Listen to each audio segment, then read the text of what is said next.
dying to say this. If you as earthly fathers know how to give good gifts, right, how much more so is your Father in heaven? So the gift that's given to Robin to give to me, the sword of Aragorn, yes, the gift of that film clip that Stephen gives you, so good.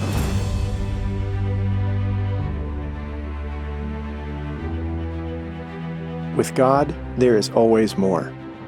More love, more life, more freedom. Welcome to Zoe's Exploring More with Michael Thompson.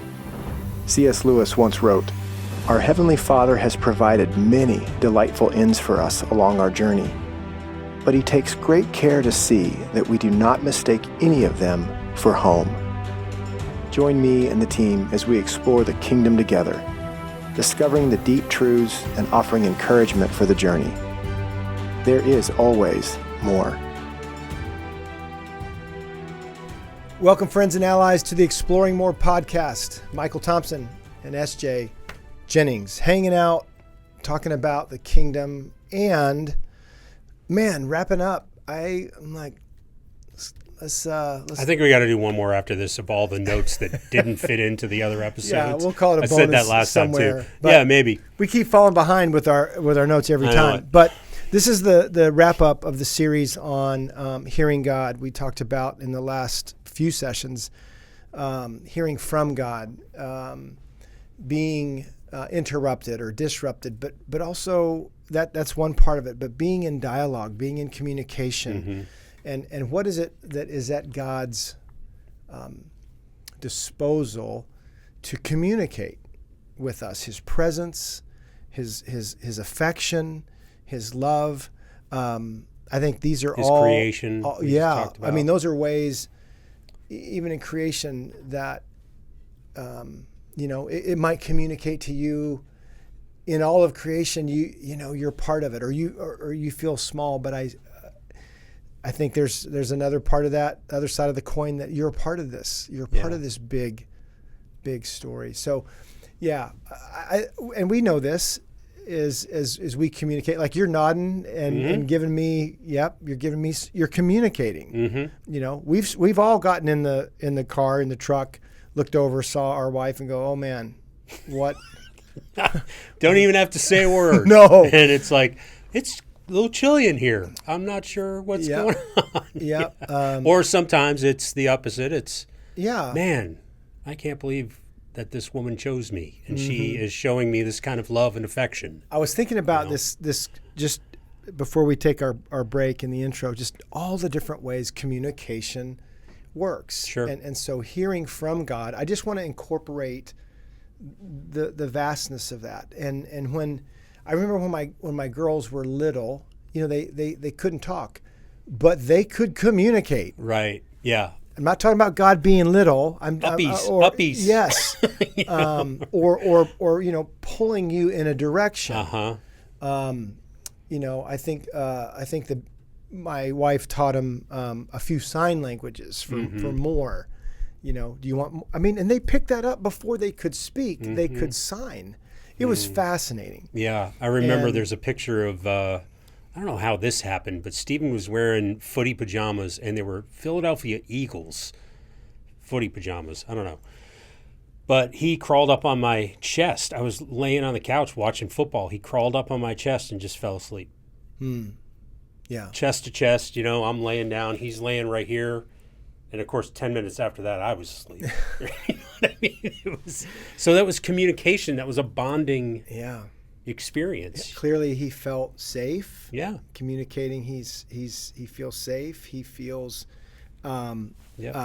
close. I mean, I just want to keep this category so open that our friends and allies, our listeners, as we go into some more story time, we talked about show and tell in this particular session, just unpacking more of our encounters with God and how that has impacted us and why we believe those aren't as extraordinary as they can be. They are to be the ordinary for the friends of God, for the sons and daughters of God, for the apprentices of Jesus, and all of those things that we are. Right. So we will be back with story time, hearing from God on the Exploring More podcast in just a minute. Heart of the Warrior encounter. The reason why I suggest it to men and try to get them to come to Heart of the Warrior is Heart of the Warrior is the only event I've ever been to in my life where you're amongst a bunch of men, yet you're alone with God. And it gives you time to completely unplug and really come to grips with where you are in your life and talk to God and figure out where you want to go. You will see transformation everywhere at the encounter. You will see people, this happen right before your eyes. And you'll come home energized, and you'll want your family, you'll want your friends, you'll want everybody you come in contact with to enjoy the same gift that you have from going to a Heart of the Warrior encounter.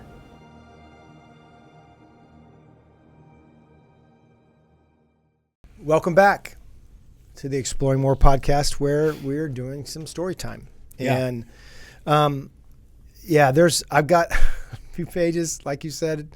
We'll do our best. Andy's in the shop with us to keep us on time. Right. So where would you like to start? Well, one of the first things we wrote down here for our notes, and Caleb and Andy do a great job kind of helping us, keeping us moving in a direction. Hearing from God is a positive feedback cycle. I love that, because I think for a long, long time, even though I was not aware of it, I was in a negative feedback cycle, right? We've talked about it many times, how God creates, the enemy perverts, right? So if God has created our communication with him and to be in communication with him as a positive feedback cycle, and this journey that we're on with him towards healing to work that way, well, then of course the enemy's going to take it and spin it the other direction, right? That's great. So that you feel distant from God, so that you feel your wounds are the greatest thing about you. They become part of your identity, the vows and the agreements based on those things. That's a great and point. You spin off into the weeds that way. I've done it many, many times. Yeah. Until you can, like we've talked about in the previous sessions, get into a little bit of a lower gear, slow it down a little bit and say, wait a second, what is going on here? Who's speaking to me? And what is that voice? What are they saying, and where's it leading me? Like you said in the last episode, right? It's great, Follow SJ. a thought to its end, right? Is a great tool of to discernment. understand its source. Yeah. And just like we do on our email, reject the junk. Right. Throw it away, unsubscribe. And we've talked about, we do more work in some of those spaces in what's being communicated to us than we do on our own soul, our own heart, our own mind. And so I think that's a brilliant point. I think to break it down, we've said this in previous podcasts, but just to bring it back up, there's ingredients that make up love. Affection, attention, belonging, worth, significance, right? Validation. So if God is loving, and God is love, says 1 John 4, then it's going to be those things. And if there's not enough of those things in your life, then there's probably some things blocking that. God has given you gifts to give me. There's a network that is available to him to partner with others to deliver messages, just like there's a network that the enemy hijacks to use people, right? hurt people. So, I hope that in this series, and especially in this particular session, we're bringing the brilliance of all of this into something normal and helping people see how this works, why it works this way, and invite them to this life of more that we believe and promote within Zoe all the time. Right. All the time. So I think we'll just see how it goes. But I think in story time here, where would be a place that you feel like, and I've got 3 or 4 stories here. Where would you like to start in telling your story? I'll kick off one that happened a couple weeks ago. So I've got stories from, 10 years ago, 9, 8, all going back through this chronological journey that I've been on. But this one happened 2 weeks ago. Okay, so Christmas time, holiday time. It's 2 weeks ago. I don't know when this episode's coming out, Caleb, but when we're recording, it was a few weeks ago. My point in that and saying is, it's been a couple of years since my mom passed away, and it's not an uncommon thing to hear people say that when you see a cardinal, it's just a reminder of someone that's passed away, that's gone, right? I don't know if you've heard that before, but okay. I don't know. Okay. But Well, so you might think, well, that's just a common thing that happens, and that's why you thought of it. I was standing at my kitchen in front of the sink, and I have bird feeders out there now, but I hadn't put bird feeders out there, and was standing there thinking about Christmas when I was a kid, my mom burning she would always cook the innards of the turkey. Oh. She liked turkey hearts and chicken hearts and things like that. I don't know, gross. She would forget about them on the stove 9 out of 10 times. And so I'm thinking about stuff like that too, just about my mom, and looking out the window, and I'm like, God, I'm thankful for the time I had with her. I release her from judgment. I'm getting healing, getting to the place where I can honestly try to say, maybe not honestly say yet, but I can honestly try to say, I think she did as best as she could. And I forgive her. And there's no other movement in the woods, and a bright red cardinal flies in front of the window, perches on a branch in front of me, and just sits there. So I start crying, and the cardinal just sits there like a strangely long amount of time. And I say to God, okay, thank you. I get it. I appreciate that sign that you're thinking about me. And the cardinal flies away. I mean, like... Great story. Yeah. So was it just there's a bunch of branches in my yard and birds come and go? Maybe. But for me, in that moment, and where I was on my journey of healing with God, with my mom who's passed away, it'll be 3 years next month, that was God speaking to me. Yeah. And it was it really was a freeing moment. So much so that I told the kids right then and there. Yeah. Gosh. I said, you're not going to believe what just happened. What a great what a great opening to a paragraph. Yeah.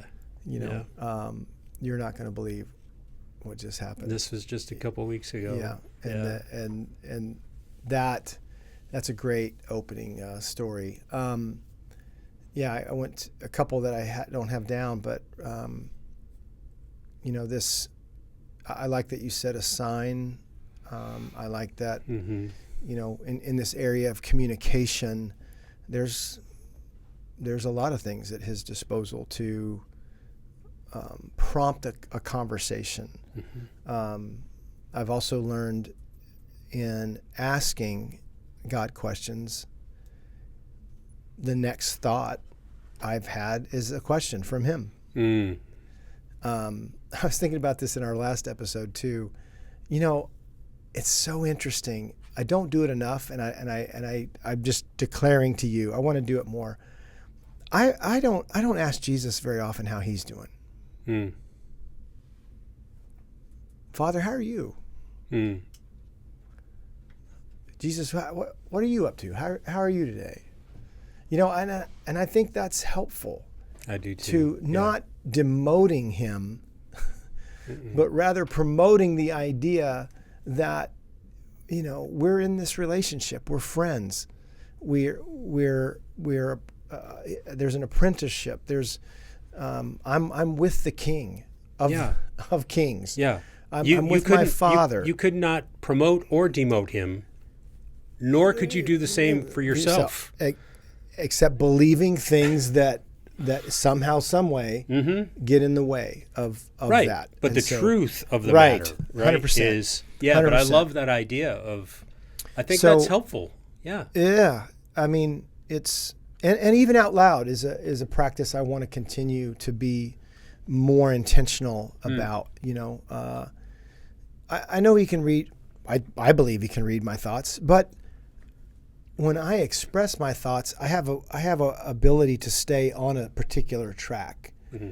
When it's just my imagination, I'm just telling you, bro, I can get a little lost in the laundry, in what I got to do today, right? In to-do lists. Oh, did my phone was that my phone? You know, so as we are dialoguing out loud, I feel like as much as he has access, and I do give him access to my thoughts, my heart, mind, body, soul, that I'm invited to love him with. And I think those are appropriate things also for the Christ follower, is to just kind of dust that off every couple days. You know, Jesus, here I am again. You and me and you. Yeah. There's certain ways that we pray, and I say prayer a little bit loosely. There's certain ways we can declare. There's certain ways we can pronounce, you know, that are true. Instead of Jesus be with me, Jesus, I proclaim that you're with me. You said you were. I believe you. You're with me. I'm with you. What's up today? Where are you doing? Where are we headed? Yeah. And now I need to add a how you doing? So I love that though, because you've experienced before, and I have too, with our children. Yeah. We're in this position as their parents, in our case, as the fathers, where we're caring for them. That's our role. That's our job. That's our responsibility. That's our privilege. Yeah. But the moments when they turn around and say, I remember Stephen doing it. I think we were in Colorado together at an encounter weekend. He said, "Dad, how often do people ask you about your story? How are you?" And I've told that story before, so you know what I'm talking about. Yeah. But I mean, I got like stunned.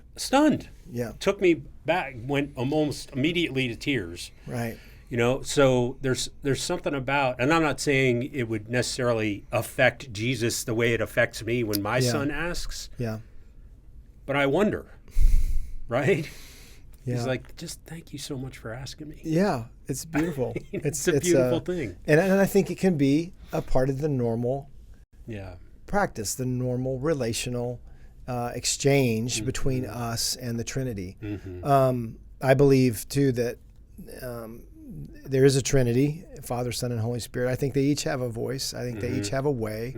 I think they each have a presence. And so I think as you practice this, you can, you can start to even experience and learn through experience who there's sometimes I need a father, there's sometimes I need a king, there's sometimes I need a guide. There, so I think that's even helpful to give them identity, and honor them with how they've expressed themselves in the scriptures for us to understand. That's right.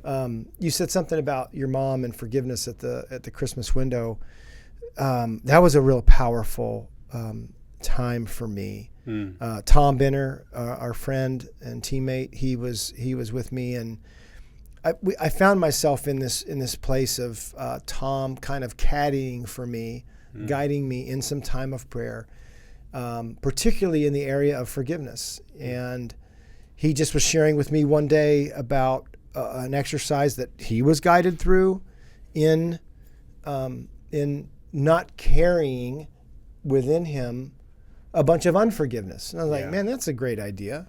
You know, I don't know when the last time it's like, I don't know when the last time I changed my oil. You can do that? Or washed my car or one of those kind of, it was this idea of maintenance with him. Right. And I thought, that's a great idea. And I said, would we do that? He said, well, yeah, you might want to let's carve out a couple hours. So we come back and we were sitting there and just kind of like this, and he had a pad and he was going to record, and he said, man, Michael, let's just ask Jesus, who do you need to forgive?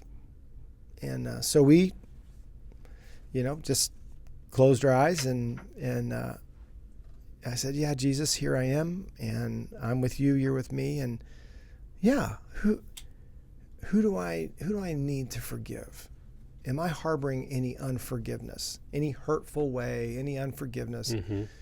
And man, it was like Jesus, it was pressurized behind the door kind of thing. Boom! So Bruce Almighty with the file? Yeah, it wasn't. It was not a 2x4, which we have tried to speak against a little bit. Right.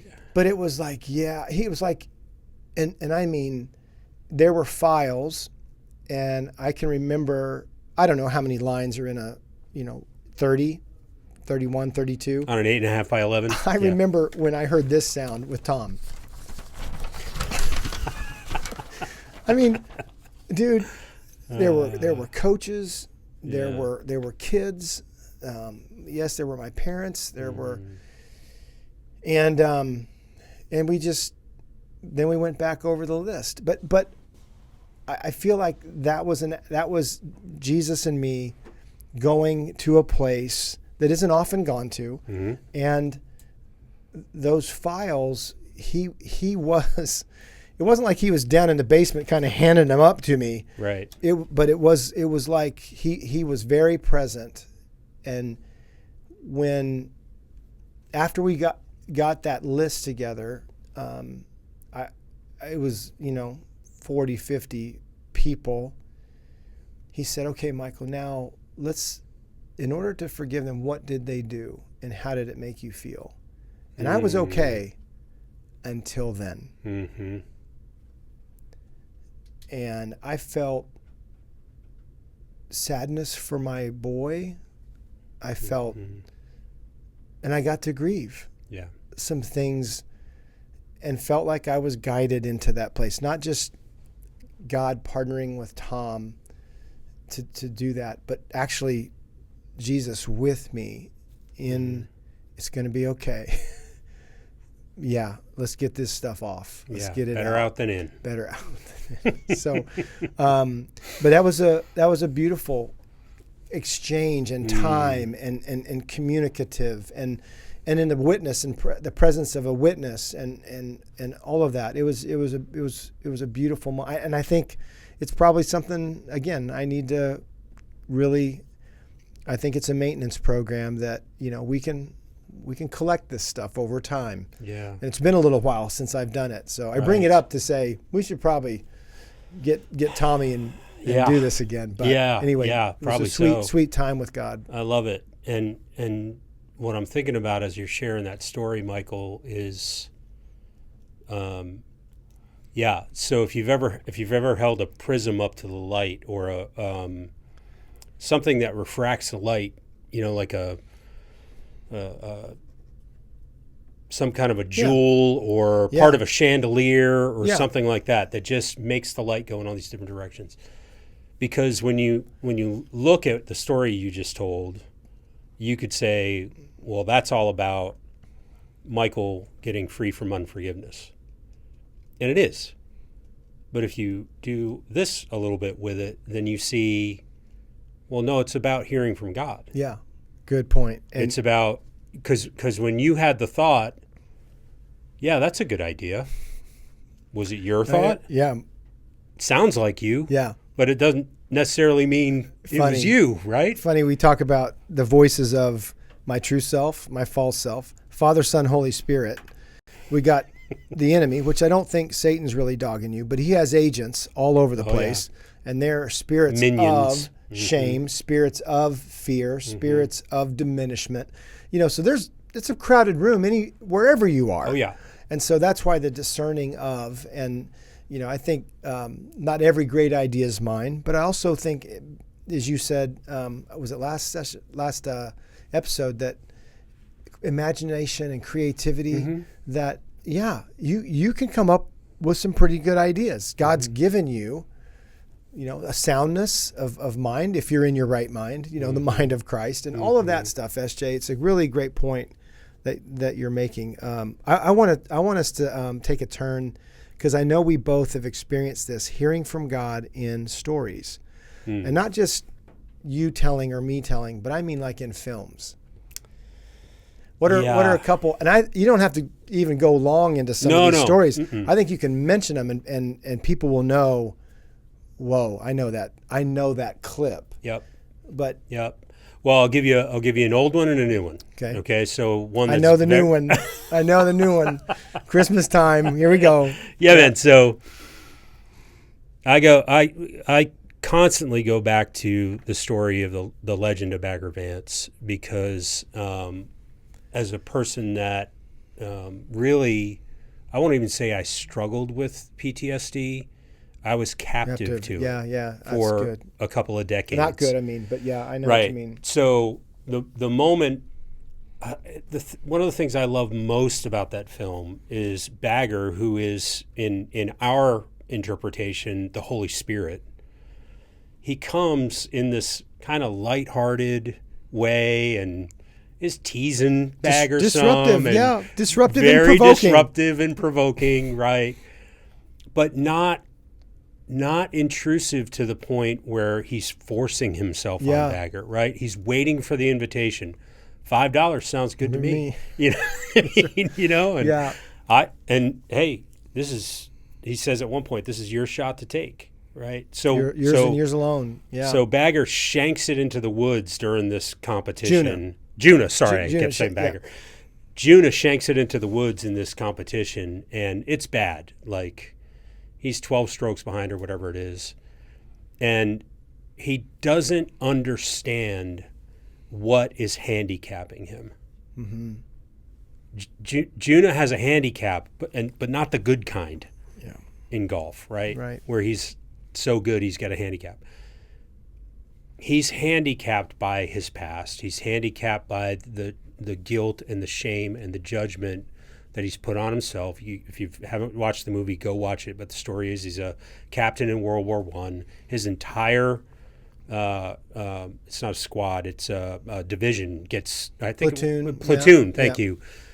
Gets wiped out. He's the only survivor, comes back to Savannah and lives in shame and hides this whole time. So he's been hiding for so long, and now he's coming back into the light through this competition. People are getting a glimpse of his glory and remember before the things that happened to him. And he's in the woods, and it's all just catching up to him. And he's at this moment of, am I going to retreat again and just cheat?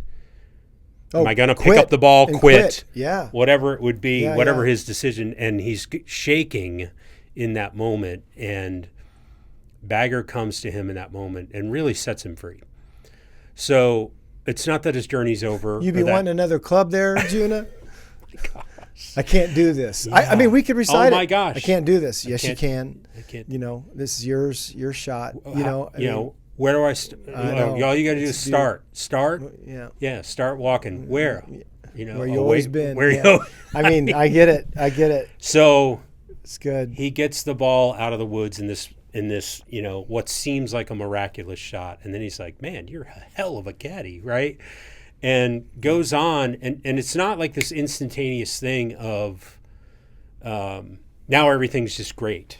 Right. There's still struggle. There's still resolution that has to happen. There's still accounting for past behavior in his story when he was lost. I mean, so I love seeing the voice of God and God come for his heart in that way, because I'm not a golfer.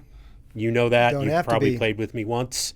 But I am a man who struggled.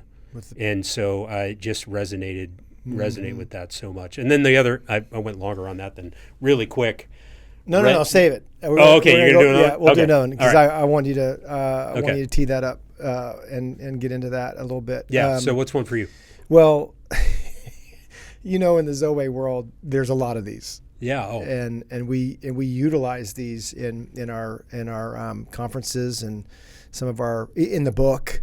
Different things. And so I want to say that, what we're talking about is something that touches you, something that moves you. Yeah. Something that somehow changes a moment because you see you see, like you said, I'm not a golfer. It's not about Doesn't golf. matter. It's not about golf. Yeah, it's not about golf. Yeah, yeah. And so that is the beautiful thing about how God can move and speak. Sure. And be present with you by touching your heart, your soul, moving you in the desires of a scene like that where you go, I want that. I want to be free. And so our desires are really important in this communication 100%. thing. And I just want to put that in the table. So because it's just a critical thing. So whether it's a song, like you mentioned in the last episode, I mean, Caleb and Andy, I mean, we share this stuff mornings to mornings. Oh yeah. You know, in our guy list of, you know, watch this. Yeah, Josh sent something today or yesterday. Yeah, you know, and it's not all goofy. Look what found me this it's morning. Not all gooby, it's not all gooby goofy stuff, but it's some of it is, a lot of it's pretty serious. Yeah. And the reason that I give it time when you guys do that, because most of the time you're sending something that touched you, and either it's going to invite me to see you and have a conversation like, what was that about? Or, yeah, me too. Let's talk about that. You know, how about you? So I think it's a beautiful thing when we get into films and stories. We've said it many, many times. I mean, Hollywood, Disney, they're stealing from the Gospels. They're stealing from the story as they tell their stories. Sure. That's why I love the hero's journey. That's why I love, you know, we see this happen to characters over and over and over again. And we're characters, you know, in this story. So a couple real quick that I'm not even going to go into, but I wanted to say that. First one is Rocky 20. Whatever Rocky it is that he's going to make a comeback, is going to make in an exhibition fight, and he is sideways with his son. You know the one? Oh, it's Rocky 5. Okay. Yep. And he I used to hold you right here. I used to hold you right here. And this is I'd say this is going to be the best kid in the world. Let's give our Rocky image. This is going to be the best kid in the world. Yeah. You know? You grew up and you were wonderful. I'm amazed at how we can remember these lines. Something happened along the way. We can remember these lines sometimes, you know, easier and better than we can remember, you know, scriptures. I know it. Often. But it's because it touches us part of our heart. And somewhere in that, I remember the first time I've seen it, I remember times I've shown it, it is about line 3 or 4 in that. I'm not Rocky. I'm his son, and I hear Jesus. And that was one of those, when I saw it in the theater, back then I think you're still going to the theater or streaming, but it was, C.S. Lewis, real quick, C.S. Lewis has an essay called The Light in the Shed. Yep, it's a great one. And so Light in the Woodshed. Light in the Woodshed. There's these two moments. So he's describing when he's in the moment, and he's seeing the particles of light through the shadow and through the crack in the shed, and he's in it. And then he says, just that quick, he's observing it. Now it kind of needs explanation and what it is, but there's this. That's how that Rocky scene and other scenes have been. I'm not trying to define or describe in observation why it's moving me, because once you do that, you kind of leave the it is moving you moment. Right.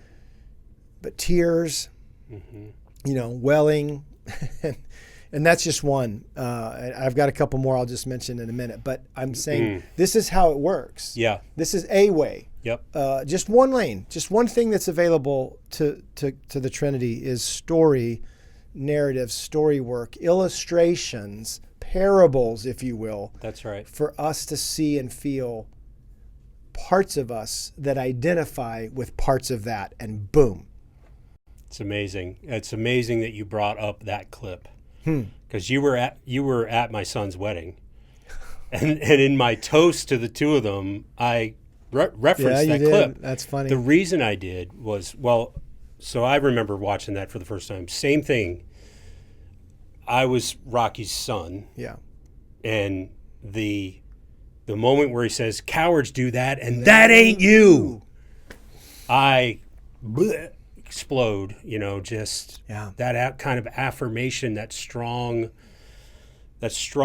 fathering, and the strong belief of a father in his son, and a father knowing his son. Yeah. Better than his son So knows himself. Yeah, and is interpreting So this. super powerful. Yeah. Probably 2 years later, Steven's at the weekend. We used that clip at the weekend, and he comes to me and he said, "Dad, when they played that Rocky clip, I have lived in a place where I've begrudged you because you cast a big shadow. And I'm sorry." Come on. Dude. Yeah. So now I'm the dad. Wait. Now I'm the father in that So wait, scene. you're saying that a Cardinal and a Rocky film? Yeah. Yes. 100%. Yes, we are. Yeah. And there's more of it than most people know, and that's sad. And what a gift, right? Was that from Stephen? Yeah, Sure great it was. point. Stephen, sure. But who's giving it through Stephen for me? Yeah. How important was it for me to hear it from Stephen? Huge. Absolutely huge. But the reminder of who I am as a person, as an individual, as a image bearer that came through Stephen. Yeah, man. I'm dying to say this. If you as earthly fathers know how to give good gifts, right, how much more so is your Father in heaven? So the gift that's given to Robin to give to me, the sword of Aragorn, yes, the gift of that film clip that Stephen gives you, so good. A couple others I can rattle off that I won't. I'll just highlight. One was when the production of The Lion, the Witch, and the Wardrobe came out in film. This is 10, 15 years ago. Yeah. And Aslan is slain on the stone. I am filleted. Yeah. I am in tears. I identify with Edmund. I identify with Lucy. I identified with Peter. And it, back when we were kids, it was kind of weird if you got up and left and somebody just stayed in the theater and they were going to watch it again. Yeah. That's kind of weird. Right. Well, I didn't do that, but I'm not kidding. I came back. I bet you I saw that film in the theater 3 times in 5 days. It haunted me. Wow. And it wasn't just that scene on the stone. It was the whole thing. Just, I loved Lewis as a boy, and Narnia. It was one of those books that we read. Yeah. But I'm 60 now, so at 40 something, it was that book, kind of come to life. It come to life in a way that I was like in awe. I was in awe. It touched me. It moved me. Yeah. I was in awe. Right. Yeah. Much of that journey of your childhood, your boyhood, and knowing what we know now, the healing journey you've been on for the last 15 years. Yeah. Be interesting to go back and see what God was touching in those moments that now he's resolved for you, that he's like we were just yesterday at our men's group talking about Eustace. Yeah. And in the what's the next? The Voyage of the Dawn Treader. The Dawn Treader. Yeah. When he's scraping off the scales, the dragon skin. Yeah. Yeah. The and painful goodness of that. Yeah. So, when you get sniffly, when you get teary, when you get moved, we're saying that's something important. There's a gift there. And I was talking with one of our friends the other day, and I knew that the gift I needed to give him was a little prickly. Yeah. So, it wasn't fun, and it wasn't moving in a, oh, thank you very much. Yeah. It was moving in a like, man, thank you for telling me that. you know, kind of thing. So it was a prickly gift. But I think that was, and I knew God wanted me to give him that gift of clarity, of invitation, and of, I don't know if you see this, but I don't want you not to, because it's not you. And when people experience this, I don't think it's good. I could be wrong. You know, that's my favorite line. Well, like, dude, I could be wrong, but just give that little bit of, you know, grace to, like, I could be wrong, but I don't think, you know, that whole idea. So, well, I didn't say this yesterday. I don't think I said it, but I wanted to. But we moved on to something else. You know, that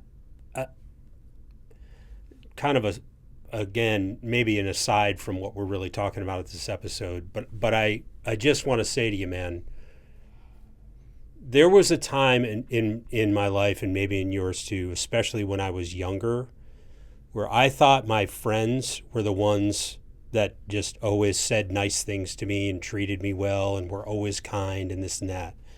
What I have found on my journey, especially as I've gotten into some of my later decades, is that, no, when a guy says to you, hey man, can I talk to you about something? Yeah.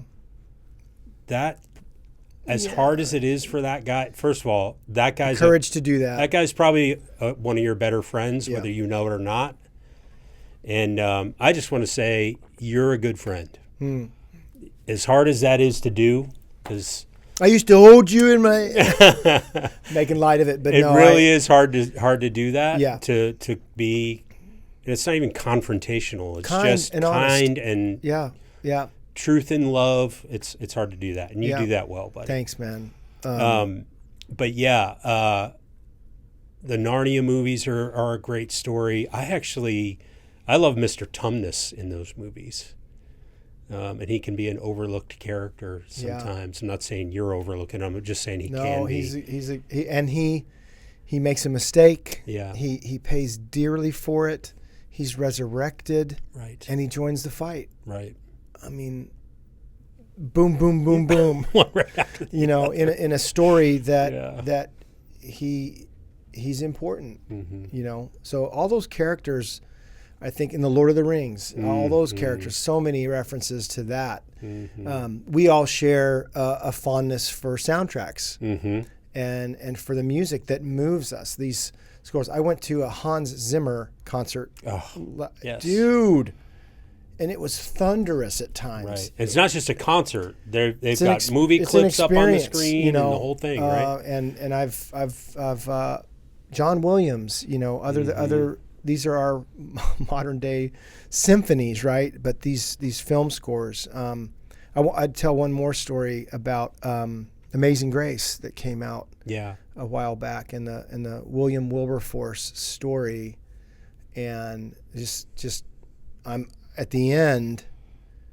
The slave trade is abolished in the United Kingdom through this vote process, and that whole story, you know, I'm pretty wide-eyed, and I loved some of the interaction between Wilberforce and Penn, who becomes prime minister.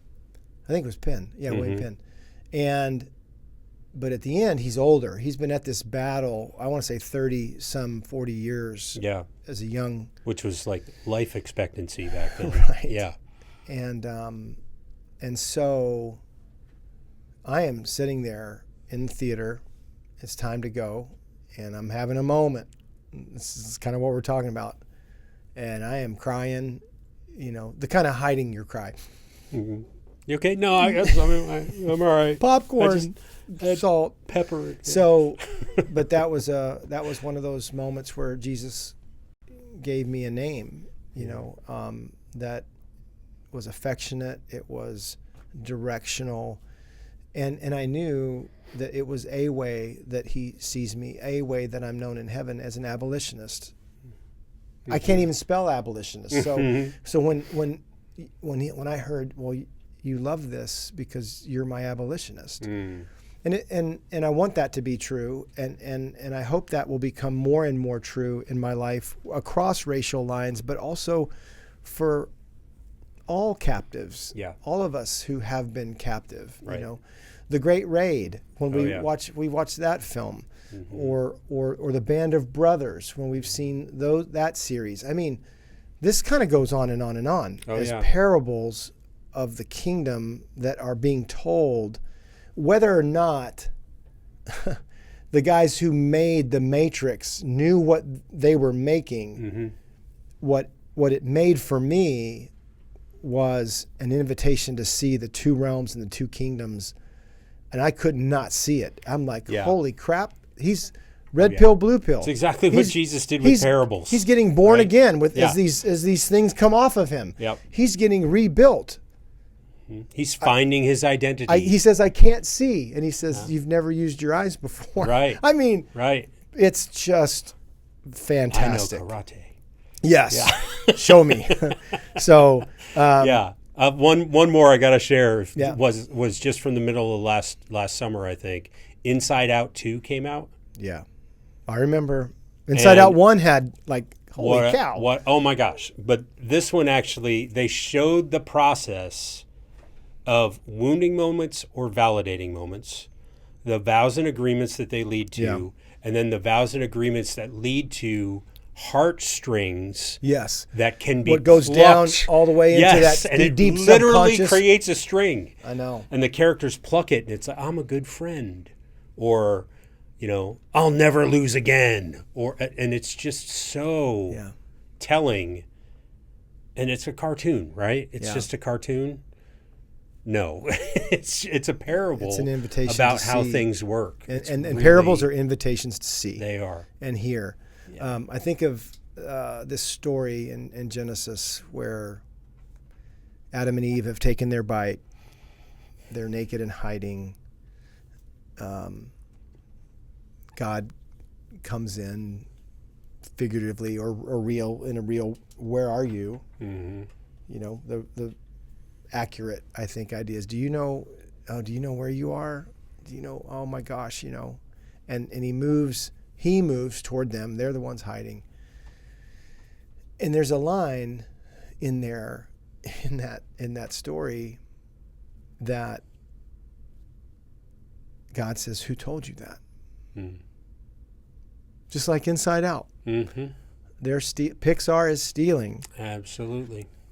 And you believed it, and therefore it's taken a root. It's taken a place. It's become part of this either neurological, soulful, subconsciousness. I mean, there's a way this thing works. Yes. Heart, mind, body, soul. And I think it's just, as we kind of wrap up, I've got songs listed here. I know. I've got other ways. And if the journey that we're on is to overcome those things that aren't good and aren't true in order to become who we really are in the kingdom, then you're going to need a father, right? A brother. The King of Kings is our brother in this story, and the Holy Spirit, a guide, counselor, comforter. And that's it, man. I mean, to walk you on the hero's journey again and again and again. Gary talks about it in Discovering Your Glory. I just want to read this in 2 Corinthians 3:18. And we all, who with unveiled faces contemplate the Lord's glory, are being transformed into his image with ever-increasing glory, which comes from the Lord, who is the Spirit. So what is God up to? I think, as we talked about it before, but to say it again, what is God up to? Yeah. Rescuing his image bearers because he loves us. And then setting us, Romans 8, setting us on this path of restoration, which is going to be overcoming and becoming, healing from our past and the things that are in the way of receiving his love, and becoming the sons of God that we are through healing and training. Yeah. Revelation, transformation, restoration, wash, rinse, repeat. And, right? Like we started with, the positive feedback cycle. And so that awaken, deepen, and fulfill. He's going to awaken you to some of his desires for you. He may awaken you to the desires that you already have. He's going to deepen those. It's not just one, and until he gets it, I'm not telling him, we're not doing lesson number 2. Right. Or maybe I'll pull out a 2x4 and whack him into. I mean, it's just not not that way. So until it becomes fulfilled, which can take a little bit of time, but that's when you have a new normal. Why should the normal be distraction, diminishment, wounding, like you said earlier, just kind of just provoked and fallen off the cliff? That's horrible. Yeah. Why can't the normal be more walking in strength, in kindness, discernment, becoming who you have it in you to be? Yeah. And to allow him to do that work that is he doesn't just put you in a coma or under the anesthesia and then you come out. This is about communication, walking intimately with. And I so hope, SJ, that this sets a table for the invitation to the candlelight conversations that can take place between you and the Trinity. Yeah. What if it's not just a movie clip or a bird? Right. Right. What or if? French toast on Saturday morning With bacon. You know? That's right. All those things. Or a butterfly, or 11:11 when Robson sees that. I mean, Yeah. what if it's not just those things? Yeah. We're just inviting you to explore. Yeah. This One last possibility. line is from the original Santa Claus with Tim Allen, when the little elf. Oh yeah, Bernard. No, this is the little female, the little who brings in the hot chocolate. Oh, that's right. He looks out. Tim Allen looks outside and says, "Is that a polar bear skating in the square?" And then he turns to her and he says, I see it, but I don't believe it. And she says, "That's the problem with adults. They think seeing is believing, but kids know believing is seeing." So I hope that you will have moved through this series, or even if this is your first episode, to that place of believing that he speaks. And I believe in my bones that if you do, if you will see and hear and experience more and more of how he wants to communicate to you. Yeah. Amen to that. Yeah. So we'll see you next time on the Exploring More podcast. We hope you have enjoyed this episode of Exploring More. The landing page for this podcast is zoe.org/podcast. That's ZOWEH.org/podcast, where you can find the show notes and various platforms to which we broadcast. You can also find us and the Life of More by visiting Zoe on YouVersion Bible app, Right Now Media, our Facebook page, and Zoe on Instagram and Twitter. Remember, with God there is always more, and you were made for more.